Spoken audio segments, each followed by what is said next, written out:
അല്ലാഹു അക്ബർ എന്ന് പറഞ്ഞതിന് ശേഷം കൈ കെട്ടണം.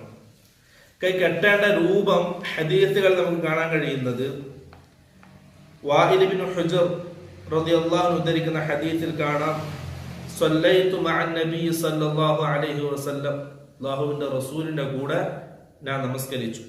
ഫവളഅ യദഹുൽ യുംനാ അലൽ യുസ്റാ, അല്ലാഹുവിന്റെ റസൂൽ സല്ലല്ലാഹു അലൈഹി വസല്ലം വലത് കൈ ഇടത് കൈയുടെ മേൽ വെച്ചു. അലാ സ്വദ്രിഹി, റസൂലിന്റെ നെഞ്ചിന്റെ മുകളിൽ. സഹീഹ് ഇബ്നു ഖുസൈമയിൽ ഉദ്ധരിക്കപ്പെട്ട ഹദീസാണ്. അതോ റസൂൽ സല്ലല്ലാഹു അലൈഹി വസല്ലം തക്ബീറത്തുൽ ഇഹ്റാമിന് ശേഷം കൈ രണ്ടും വലത് കൈ ഇടത് കൈയുടെ മുകളിൽ വെക്കുമായിരുന്നു. അതുപോലെ തന്നെ അല സ്വദ്ർ, നെഞ്ചിന്റെ മുകളിൽ വെക്കുമായിരുന്നു. നെഞ്ചിന്റെ മുകളിൽ നിങ്ങൾ കയറ്റി വെക്കേണ്ട ആവശ്യമില്ല, ഈ നെഞ്ചിന്റെ ഈ കുഴിയുടെ ഭാഗത്ത് വെച്ചാൽ മതി.